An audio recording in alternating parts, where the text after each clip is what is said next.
What happens when we start responding to life's events and circumstances and stop reacting out of fear? We're going to talk about this today. This is Tom Kieran with the Be Something Wonderful studio of Higher Consciousness, where we help you level up and become the best version of yourself.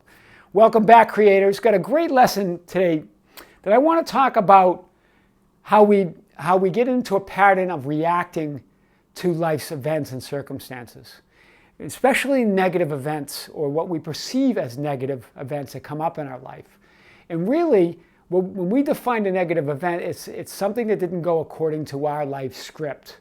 I talk about this a little bit in Reality Transurfing with Vadim Zeland, his book. But when things don't go according to what we perceive as they should have went, we perceive it as negative and then we react, right? And we react in a negative way. Whenever we react, whenever there's a strong aversion, it's all fear-based, guys. There's really only two choices in life when it gets down to it. And that's either choosing love or fear. We've talked about this in many different ways. I want to hit it in a different way tonight. But whenever you're reacting, you're controlled by fear. When you respond, when you pause and know the greater meaning that we're all one, we're all connected, we're all energy, that when you respond to somebody else, you're responding to yourself, right? This is not just the law of karma. It's not, guys, it's who we are. We've talked about this from a quantum physics perspective, from a science perspective. We talked about it from a spiritual perspective, that who we are is energy and connected through this one divine love, this one divine creator, the infinite creator, and who became us so we could become him, right? It's God who became us so we could become him. We are part of that creation. And so here, really, when we respond with total trust.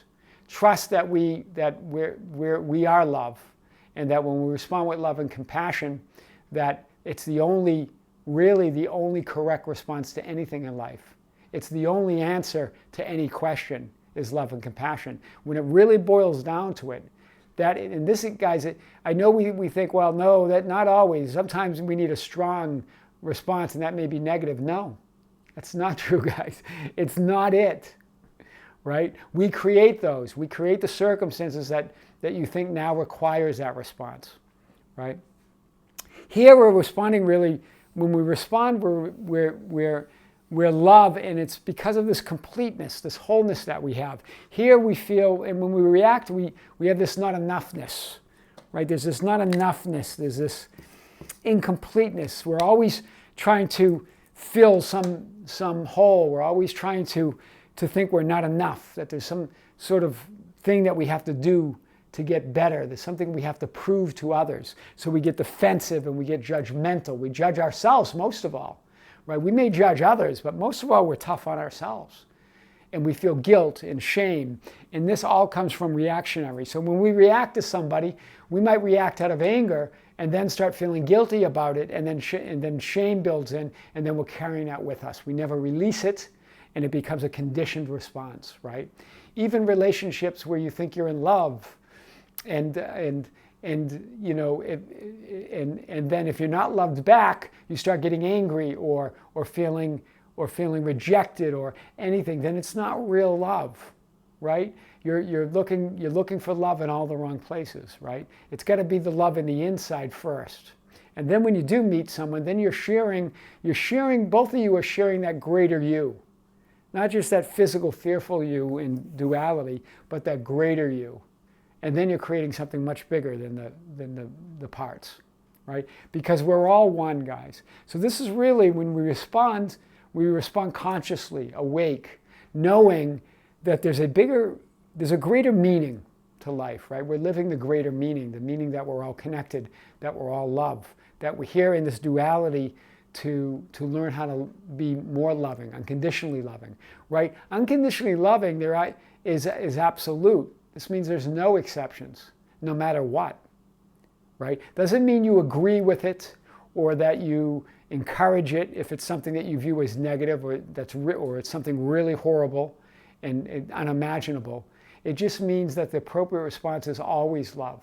How else? You can't end wars with more war. You can't get peace with war. You can't generate goodness with hate, right? Hate generates more hate. So this is the idea, guys. It's about when you stop reacting, you stop resisting life. When you start responding, you start embracing it. You start feeling that expansion of who you really are. You start growing, right? Here, when you're reacting, you're shrinking, you're becoming smaller. And then this not enoughness never gets filled. You never feel complete. You feel like a victim, right? And then circumstance after circumstance agrees with how you feel, right? You remember, your thoughts, feelings, and emotions is what you create in your life. So the world will keep showing you your view of it, what your hue, that's your hue of the world, right? But imagine if you had a view of the world, unconditional love, no matter what came up. Imagine the things that you could create and the things that you would see, right? It's all perception. Remember, what we see, this physical reality, is going through our consciousness like a movie projector. And we're projecting our thoughts, feelings, and emotions as a collective, but also individually. So guys, before you react, choose love and then respond, right? The reaction it's never good. You never feel good about it, right? If you're a hothead, or you get angry, or envious, or jealousy, or you go in rage, you never feel good about it, right? Afterwards, you feel some guilt, you feel some shame, you carry that with you. But you might even feel, the first feeling might be a righteous feeling, right? I have a right to be angry. That person was wrong. I have a right to be jealous. That person should have never done that, right? But then it goes more into shame and guilt, because then you start feeling, oh, well, they might be wrong, but I don't want to feel this way. So guys, love is the only answer. That's what I want to say tonight. Respond with love, respond with compassion. It's always, always, always going to work. There's no exceptions to love and compassion, yeah? Because we're eternal. So you can't be hurt. You can't get it wrong, yeah? You keep getting to experience this over and over again, the love, right? So this is Tom Karen with Be Something Wonderful Studio of Higher Consciousness, where we help you level up and become the best version of yourself. Guys, don't forget to subscribe, hit the notification bell, and share and like the videos. That's how we get our message out. Yeah, until next time, this is Tom.